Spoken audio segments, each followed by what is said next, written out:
Good afternoon students. અત્યાર સુધી આપણે સ્ટ્રક્ચર ઓફ એટમના બે લેક્ચર જોઈ ગયા છે. આ થર્ડ લેક્ચર છે. તો હોપફુલી કે અત્યાર સુધી જેટલું બી ચાલ્યું છે જે તમે ગો થ્રુ થઈ ગયા હશો, અને દરેક જે ટર્મ છે આઈસો ઇલેક્ટ્રોનિક સ્પીસીસ જે છે, પછી આઈસોટોન્સ છે, આઈસોબાર જે છે, એ બધી મેં લાસ્ટ ટાઈમ તમને કીધી હતી. It is a very important terms which you have to deal with. બરાબર છે, તમારે આખું વર્ષ જે છે આની સાથે જ વાતો કરવાની છે. તો એ હોપફુલી તમે દરેક લોકો યાદ કરી લીધી હશે. નહીં કરી હોય તો જલ્દીથી કરશો. આજના લેક્ચરની અંદર હવે આપણે જેમ જેમ આગળ વધીશું એમ ડીપમાં થતું જશે, તો એ બધી વસ્તુઓ પછી બહુ બેઝિક લાગશે તમને. તો એ જે બેઝિક વસ્તુ પહેલાં ક્લિયર કરતા જજો. આજે આપણે લાસ્ટ ટાઈમ આપણે થોમ્સનનો એટમિક મોડલ જોયું હતું કે કઈ રીતે થોમ્સને પોતાનું મોડલ વ્યક્ત કર્યું હતું, અને એની અંદર ઘણી બધી ખામીઓ હતી, બરાબર, કે જે દળ ફેલાયેલું નથી એવી રીતે. તો રુધરફોર્ડે પછી એક્સપેરિમેન્ટ કર્યો. રુધરફોર્ડે શું કર્યું હતું કે આલ્ફા કણનો સ્ત્રોત લીધો. એક આલ્ફા કણ એટલે બીજું કંઈ નથી હોતું, તમારા હિલિયમ પાર્ટિકલ હોય છે, બરાબર, હિલિયમ-24. એ બીજું કંઈ નહીં, એ જ શું હોય, તમારો આલ્ફા પાર્ટિકલ હોય છે, જેને આપણે આગળ ભણીશું વ્યવસ્થિત રીતે. પણ અત્યારે જે આલ્ફા પાર્ટિકલો મારું એણે શું કર્યું છે, શીશાની પ્લેટ, લેડની પ્લેટ એટલે લીધી છે કે આની સ્પીડ થોડીક ધીમી કરવા માટે, અને અહીંયા ગોલ્ડની ફોઇલ, હવે સોનાનું વરખ, જેની તમે જાડાઈ જોઈ શકો છો, ઇટ ઇઝ ઓલમોસ્ટ 10⁻⁵, ઓકે, છે તમારી. તો જેમ ચાંદીનું વરખ હોય છે, જે મીઠાઈ ઉપર જે હોય છે, એટલું પાતળું સોનાનું વરખ લીધું ને એની ઉપર આલ્ફા પાર્ટિકલનો મારો ચલાવવામાં આવ્યો. તો રુધરફોર્ડે અમુક વસ્તુઓ નોંધી લીધી કે ભાઈ મોટાભાગના જે આલ્ફા કણો છે, ઓલમોસ્ટ 99.9% જે છે એ વરખમાંથી સીધા નીકળી જાય છે, બરાબર. હવે સોનું જે છે એક મેટર છે, એટલે કે એક દ્રવ્ય છે. તો દ્રવ્ય જે પરમાણુનું બનેલું હોય, અને જો પરમાણુનું બનેલું હોય તો પરમાણુની અંદર પ્રોટોન, ન્યુટ્રોન, ઇલેક્ટ્રોન હોય, બરાબર. જે આપણા ભાઈએ કીધું હતું, થોમ્સનભાઈએ, કે આખે જે છે ધન વીજભાર હોય છે. આખું જે વ્હાઇટ તમને આખું જે બ્લેક હું તમને દેખાડું છું, આખું શું હોય છે, તો કે ધન વીજભાર હોય છે. તો જો એવું હોય તો ધન વીજભાર તો એકદમ સખત હોય. તો એ આખું જો સખત ધન વીજભાર હોય તો રુધરફોર્ડને શું થવું જોઈએ, તો કે ભાઈ જે આપણે આલ્ફા પાર્ટિકલનો મારો ચલાવીએ છીએ, આખો આલ્ફા પાર્ટિકલનો શું થવું જોઈએ, તો કે અથડાઈ જવા જોઈએ. પણ એવું થતું નથી. 99.9% જે છે વર્ગમાંથી સીધા નીકળી ગયા. અને જે થોડા ઘણા છે, અમુક કણો અમુક અંશે વિચલન પામે છે, અને ઘણા ઓછા જ કણો જે છે, 20,000માંથી એક એવો કણ એવો હતો કે જે 180 ડિગ્રીના અંશે જે છે શું થાય છે, પાછું ફરે છે. એટલે તમે ઇમેજિન કરો કે તમે એક દિવાલ છે આખી દિવાલ ખાલી છે, પણ વચ્ચે એક હોલ છે, મતલબ એક પાણો મૂકેલો છે, બરાબર. પોસિબલ નથી, પણ તમે વિચારો કે હવામાં એક પાણો તરે છે. તમે જેમ બોલ ફેંકશો તો શું થાય, તો કે વધારે પડતા બોલ તો બહાર આરપાર નીકળી જાય હવામાં. પણ અમુક જે માન લો કે જે પથ્થર મૂકેલો છે એના ખૂણા ઉપર જો અથડાશે તો બોલ જે કોઈ દિશામાં જશે, કોઈ એક અંશે નીકળી જશે, તમને ખબર નહીં હોય. એકદમ સેન્ટરમાં ભટકાશો તો 180 ડિગ્રી સીધો તમારી તરફ આવશે. તો એવું જ જે છે ઓબ્ઝર્વ કર્યું. એનો મતલબ એવો થયો કે ભાઈ જે પરમાણુનું જે દળ જે છે એ વધારેમાં વધારે છે. મેક્સિમમ દળ છે એક નાના કેન્દ્રમાં સમાયેલું છે. આખો પરમાણુ જે છે એ ધન વીજભારનું બનેલું નથી, બરાબર ને. તો ઉપરના અવલોકનના આધારે એણે અમુક તથ્યો કાઢ્યા, જે આ તમારા બેઠા NCERTની અંદર ડીપમાં આપેલું જ છે, બરાબર. This is not that much importance in JEE NEET કે ગુજકેટની અંદર એટલું બધું ઇમ્પોર્ટન્સ નથી, છતાં પણ તમારી સમજૂતી માટે આ વસ્તુ જે છે મેં લીધેલી છે, બરાબર. તો મોટાભાગના આલ્ફા કણો જે છે વિચલિત થયા વગર પસાર થઈ જવાથી, બરાબર. તો એ બધી વસ્તુઓમાં લખેલી છે. અલ્ટિમેટલી કહેવાનો મતલબ એવો છે કે થોમ્સનનું મોડલ ખોટું હતું. જો થોમ્સનના મોડલ પ્રમાણે જ પરમાણુનું બંધારણ હોત તો લગભગ 99.9% શું થવા જોઈએ, ભટકાઈને 180 ડિગ્રી આવવા જોઈએ. તો એવું થયું નહીં. ત્યાંથી ખબર પડે છે કે પરમાણુ જે છે મોસ્ટ ઓફ તો ખાલી જ છે. એનું જે દળ છે ખૂબ ઓછા જગ્યામાં સંકેન્દ્રિત થયેલું છે, જેને આપણે ન્યુક્લિયસ કહીએ છીએ, બરાબર. તો એ જ વસ્તુ છે ન્યુક્લિયસ, કેન્દ્ર. તો તમને આમાંથી એક પ્રશ્ન પૂછાઈ શકે કે ન્યુક્લિયસની શોધ કયા વૈજ્ઞાનિકે કરી. તો ન્યુક્લિયસની શોધ જે છે રુધરફોર્ડે કરેલી હતી, બરાબર. તમારી પ્રોટોનની શોધ જે છે તમારે ગોલ્ડસ્ટીને કરેલી, ઇલેક્ટ્રોનની જે છે થોમ્સને કરેલી, ન્યુટ્રોનની જે છે ચેડવિકે કરેલી. પણ પ્રોટોન અને ન્યુટ્રોન જેમાં રહે છે એને કહેવામાં આવે છે ન્યુક્લિયસ, બરાબર. તો ન્યુક્લિયસની શોધ જે છે તમારી કરેલી હતી રધરફોર્ડે, બરાબર. રધરફોર્ડે આની શોધ કરેલી. તો આ જરાક યાદ રાખી લેજો. કદાચ તમને મેચ ધ ફોલોઈંગની અંદર પૂછવામાં આવે, આ બાજુ વૈજ્ઞાનિકોના નામ અને આ બાજુ તેની કરેલી શોધના નામ આપેલા હોય, તો એ તમારે મેચ ધ ફોલોઈંગની અંદર પૂછાઈ શકે, બરાબર. અધરવાઇઝ ડ્રોબેક જે છે બોર્ડની પોઈન્ટ ઓફ વ્યૂથી ઇમ્પોર્ટન્ટ છે, અને ઘણી બધી વખત કોમ્પિટિટિવની અંદર પણ તમને સેન્ટેન્સના આધારે ઓપ્શન આપેલા હોય અને કહેવામાં આવે કે 4માંથી કયું સેન્ટેન્સ ખોટું છે અથવા તો કયું સાચું છે, બરાબર. તો આ વસ્તુની ડીપ નોલેજ હોવી જોઈએ. ખામીની વાત કરીએ તો રુથરફોર્ડે એક મસ્ત જે છે એક આપેલો હતો, પરંતુ એને જે નમૂનો આપેલો હતો માત્ર ને માત્ર હાઇડ્રોજન માટે કામયાબ હતો. બરાબર. એણે એવું કીધેલું હતું કે મારે પેજ જશે. ઓકે. એણે એવું કીધેલું હતું કે કેન્દ્ર જે છે, બરાબર, એની અંદર પ્રોટોન અને ન્યુટ્રોન છે, અને ઇલેક્ટ્રોન જે છે વર્તુળાકાર માર્ગમાં કેન્દ્રની પ્રતિષ્ઠા કરે છે. જસ્ટ લાઇક આપણો સોલાર સિસ્ટમ જેમાં સૂર્ય હોય છે, અને સૂર્યની આસપાસ જે છે બધા ગ્રહો કઈ રીતે ગોળ ગોળ ઘૂમતા હોય, જસ્ટ એ જ રીતે વર્તુળાકાર માર્ગને એને કક્ષા કીધી, જે આપણે બી કહીએ છીએ અર્થની કક્ષા. બરાબર. તો પ્રોબ્લેમ ક્યાં આવ્યો? પ્રોબ્લેમ આવ્યો કે મેક્સવેલની એક છે ઇલેક્ટ્રોમેગ્નેટિક થિયરી છે, EMTને એકોર્ડિંગ જે છે એ મેક્સવેલ એવું કહે છે કે જ્યારે કોઈ ચાર્જ પાર્ટિકલ, હવે ઇલેક્ટ્રોન જે છે ચાર્જ પાર્ટિકલ છે એની ઉપર ઋણ વીજભાર હંમેશા રહેલો હોય છે. બરાબર.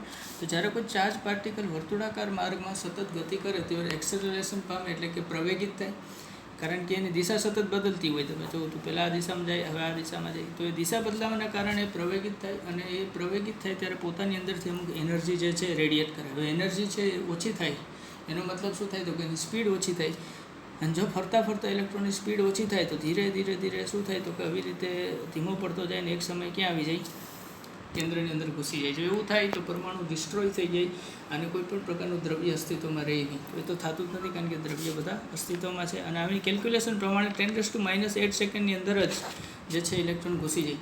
તો આના આધારે ખબર પડી કે ભાઈ રુથરફોર્ડનું મોડલ જે છે એ પણ સ્થિરતા નથી જ દર્શાવી શકતું સમહાવ. એના માટે હવે બોહર, નીલ્સ બોહર આવશે, એનું આપણે અલગ ભણીશું, કારણ કે નીલ્સ બોહર જે છે 9મા ધોરણમાં તમે બહુ ડીપ ઉપરથી ભણ્યા હશો, પણ આમાં બહુ ડીપમાં જવાનું છે નીલ્સ બોહરના કેસમાં. સોરી. ઓકે. તો નેક્સ્ટ આપણે જાણીએ છીએ ઇલેક્ટ્રોમેગ્નેટિક વેવ્સ, જેને EM વેવ્સ બી કહેવામાં આવે છે, જે છે વિદ્યુત ચુંબકીય તરંગો અથવા તો વિદ્યુત ચુંબકીય વિકર્ણો. આ ચેપ્ટરની અંદરથી વિદ્યુત ચુંબકીય તરંગો અને વિકિરણો ઉપરથી બહુ બધા સવાલો આવશે, જે તમને ઘડીએ ઘડીએ પૂછવામાં આવશે કે આ તરંગનું વેવલેન્થ શું છે, અને આ શું છે, તે શું છે. બરાબર. તો આનો બહુ ડીપમાં અભ્યાસ કરવામાં આવે છે, તો ધ્યાનથી જોજો. NCERT છે હું સુલઝાવીશ. NCERT જે છે આખી આ ચેપ્ટરની વાંચી લેજો. પછી જો તમે ક્લાસમાં આવશો તો તમને વધારે સારી સમજ પડશે. જ્યારે વિદ્યુતીય રીતે ભારિત કણો પ્રવેગ હેઠળ ઘૂમે છે ત્યારે બરાબર એકાંતરી રીતે વિદ્યુતીય બને અને ચુંબકીય ક્ષેત્ર ઉત્પન્ન થાય છે, અને જે છે વિદ્યુત ચુંબકીય તરંગ કહે છે. બરાબર. જેમ કે અહીંયા તમે જોઈ શકો તો 3rd ડાયમેન્શનમાં લીધેલું છે. એક્સ એક્સિસ જે છે માની લો કે તમારી તરફ આવે છે, વાય એક્સિસ છે અને ઝેડ એક્સિસ છે. તો જ્યારે આવી રીતે પ્રવેગિત થાય છે બહુ જ સ્પીડમાં, ત્યારે ચુંબકીય ક્ષેત્ર બી બને છે. જ્યારે એને લંબ જે છે એ શું બને છે? વિદ્યુતીય ક્ષેત્ર પણ ઘટે છે. તો તરંગની અંદર ચુંબકીય અને વિદ્યુતીય બંને ગુણધર્મો આવી જાય, જેને કારણે એને વિદ્યુત ચુંબકીય તરંગો એટલે કે ઇલેક્ટ્રોમેગ્નેટિક વેવ કહેવામાં આવે છે. બરાબર. તો વિદ્યુત ચુંબકીય તરંગો ઘણા પ્રકારના હોય છે, હવે સાબિત થઈ ગયું છે. બરાબર. અને એની ગતિ જે છે એક જ સરખી હોય, ડઝન્ટ મેટર કે કયા પ્રકારનું વેવ છે. એ વિદ્યુત ચુંબકીય તરંગોની ગતિ હંમેશા 3 × 10⁸ મીટર/સેકન્ડ છે, જે પ્રકાશની ઝડપ છે, જે તમને ખબર છે. તો પ્રકાશ પણ એક પ્રકારનું ઇલેક્ટ્રોમેગ્નેટિક રેડિયેશન જ છે. તો એ જ ગતિ તમારે યાદ રાખી લેવાની છે કે EM એટલે કે ઇલેક્ટ્રોમેગ્નેટિક રેડિયેશન જે છે એની ગતિ હંમેશા કેટલી હોવાની? 3 × 10⁸ મીટર/સેકન્ડ. બરાબર. ઉદાહરણ ઘણા છે. તો NCERTના પેજ નંબર 38 ઉપર જે છે આનો આખો ચાર્ટ આપેલો છે કે કઈ રેડિયો તરંગોની કેટલી છે, એક્સરે કેને કહેવાય, IR કેને કહેવાય, બરાબર છે, વિઝિબલ લાઇટ કેને કહેવાય, એનો આખો મસ્ત ચાર્ટ આપેલો છે. તો તમે જોજો, વ્યવસ્થિત વાંચો એ પેજ, જેનાથી તમને આઈડિયા આવશે. બરાબર. અને જેમાંથી આપણે માત્ર જે છે 400 થી 750 નેનોમીટર સુધીની તરંગ લંબાઈ જોઈ શકીએ છીએ. મતલબ આપણે જેટલા બી કલર દેખાય, બરાબર, રેડ હોય, પર્પલ હોય, જાંબલી, મતલબ આપણી દુનિયામાં જે કંઈ બી કલર જોઈએ છીએ, કલરની ફ્રિકવન્સી, આવૃત્તિ જે છે કેટલી હોય, અથવા તો તરંગ લંબાઈની વાત કરીએ છીએ, ફ્રિકવન્સીની પછી તરંગ લંબાઈ જે છે કેટલી હોય છે? તો કે 400 થી 760 નેનોમીટરની વચ્ચે.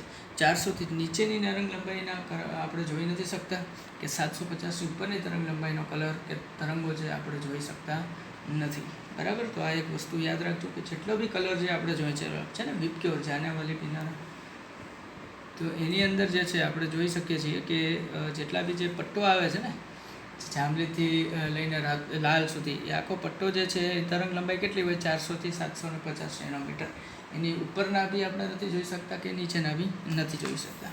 તો વેવ એટલે કે વિદ્યુત ચુંબકીય જે તરંગ છે એને સમજવા માટે 6 પેરામીટર 6 તબક્કાઓ આપણને સમજવા હોવા જોઈએ, જેની વ્યાખ્યા આપણે જોઈએ. પહેલું છે તરંગ લંબાઈ, જેને લેમ્બડા વડે દર્શાવવામાં આવે છે. આ જે ઊંધો વાય તમે જે જોવો છો એ છે લેમ્બડા તરીકે એને સમજવામાં આવે છે. હવે તરંગ આવવું હોય તો તરંગને જે છે ને ઉપર જે પીક હોય ને પહાડ જેવું જે બને એને શૃંગ કહેવામાં આવે, અને જે નીચે જે ખાઈ બને એને ગર્ત કહેવામાં આવે. બરાબર.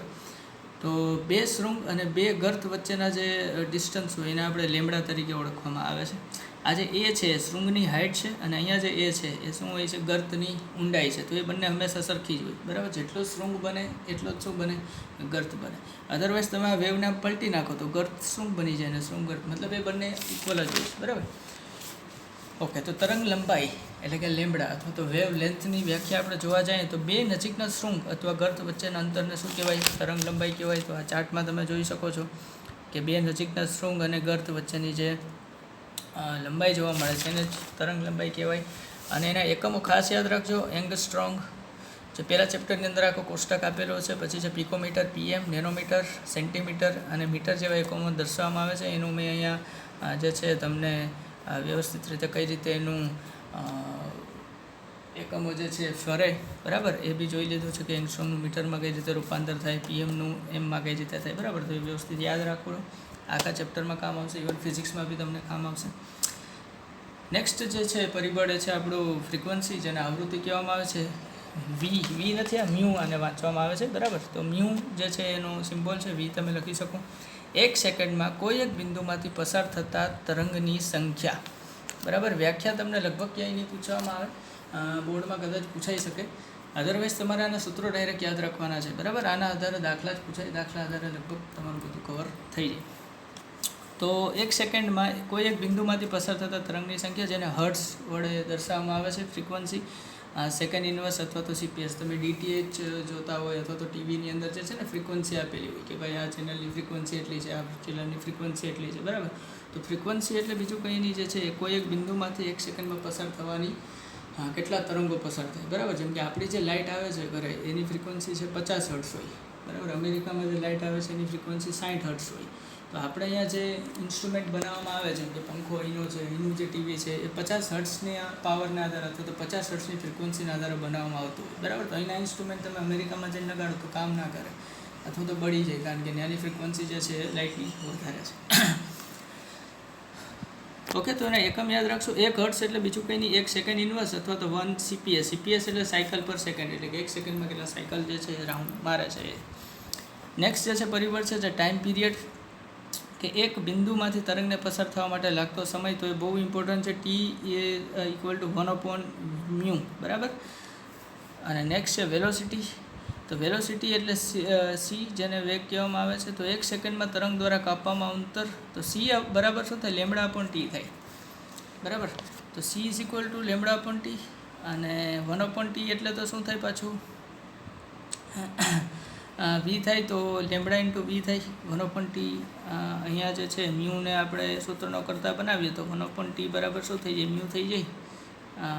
અને એ જ મ્યુ બરાબર પાછું શું થઈ જાય? તો હવે પછી અહીંથી મ્યુ કરી નાખીએ તો શું થાય? C by lambda. એ તો હતું જ. તો મ્યુ બરાબર શું થાય? 1/લેમ્બડા. બરાબર. તો આ અંદરો અંદર જે છે સમીકરણો બનતા રહેશે, જે તમે આરામથી જોઈ શકો. તમારે મેક્સિમમ સૂત્ર એક જ યાદ રાખવાનું, ટી બરાબર સી બરાબર લેમ્બડા બાય ટી યાદ રાખી લેવાનું.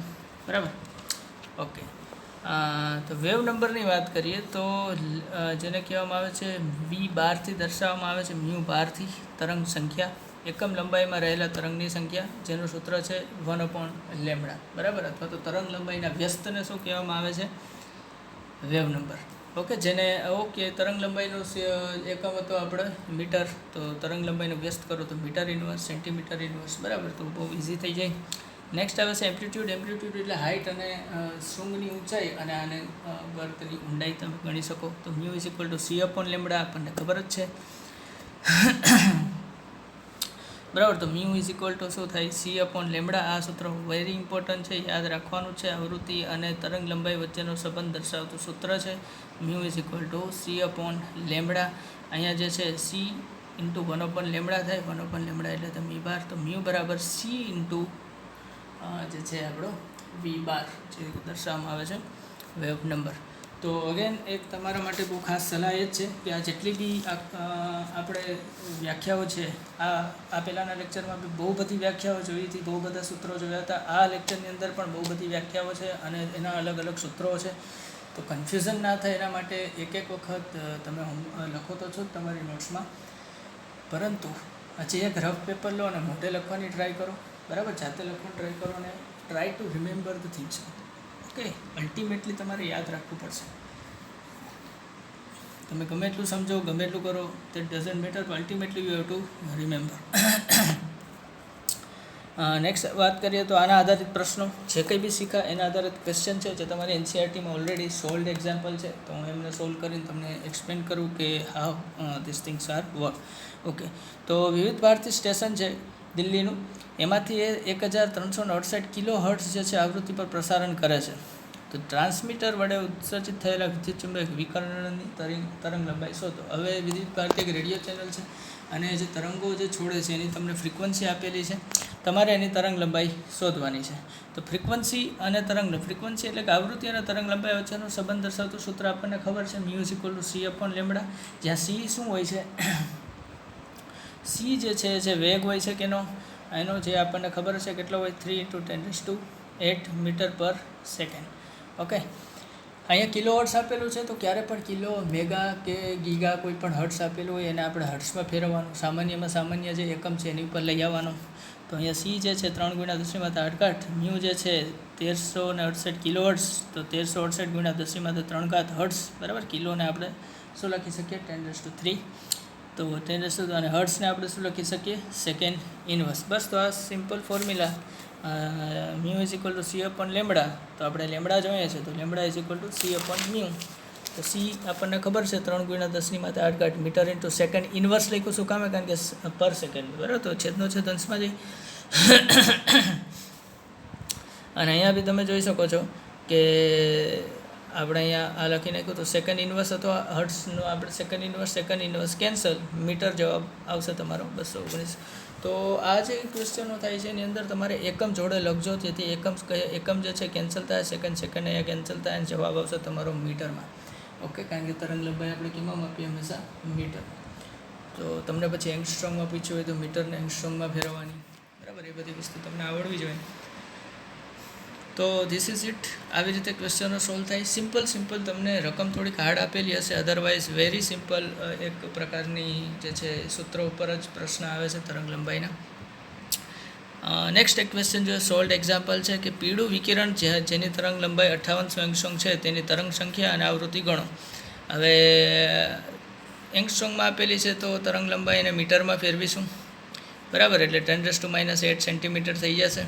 સેન્ટીમીટરમાં ફેરવીએ આપણે તો આપણને ખબર જ છે કે તરંગ સંખ્યા માટે 1/λ, તો 1/λ આપણને આપેલી છે, સેન્ટીમીટરમાં ફેરવી નાખો એટલે તમારો જવાબ આવે. આવૃત્તિ આપણને ખબર જ છે કે c/λ. સી આપણને ખબર જ છે કે શું હોય, તો કે પ્રકાશની ગતિ, અને 1/λ. અહીંયા તમે 1/λ તમને ઓલરેડી ખબર છે તો અહીંથી પણ કરી શકો, અથવા તો આપણને હમણાં જે સૂત્ર જોયું હતું cmનો એમને 1/λ બરાબર આપણે શું લખી દઈએ છીએ, તરંગ સંખ્યા, તો એની કિંમત તમે મૂકીને ડાયરેક્ટ જવાબ લાવી શકો. બરાબર, તો આ જ દાખલાઓ એવા છે કે તમે કોઈ પણ રીતે કરી શકો. બરાબર, એમાં કોઈ પણ પ્રકારની તમને રિસ્ટ્રિક્શન નથી, કોઈ પણ સૂત્ર વાપરીને ગમે ત્યારે કરી શકો. બરાબર, તો this is it. I have a very special homework for you. Homework જે છે એ એવું છે કે એક રેડિયો સ્ટેશન જે છે એ તમને એક આવૃત્તિ આપેલી છે, અહીંયા જો કિલો હર્ટ્ઝ આપેલી છે તો એને હર્ટ્ઝમાં ફેરવી દેજો. અહીંયા મેગા હર્ટ્ઝ આપેલી છે તો એને મેગામાંથી શું કરી દેશો, તમે કેમાં ફેરવી દેશો, સામાન્ય હર્ટ્ઝમાં. મેગા એટલે થાય 10⁻6. બરાબર, તો એ તમે જોઈ લેજો અને એના આધારે પ્રશ્ન છે. અને અગેન એક ક્વેશ્ચન જે છે અહીંયા અરાઇઝ થાય છે અને એ ક્વેશ્ચન જે છે હું તમને સોલ્વ કરાવીશ અહીંયા જ. પ્રશ્ન જે છે વેરી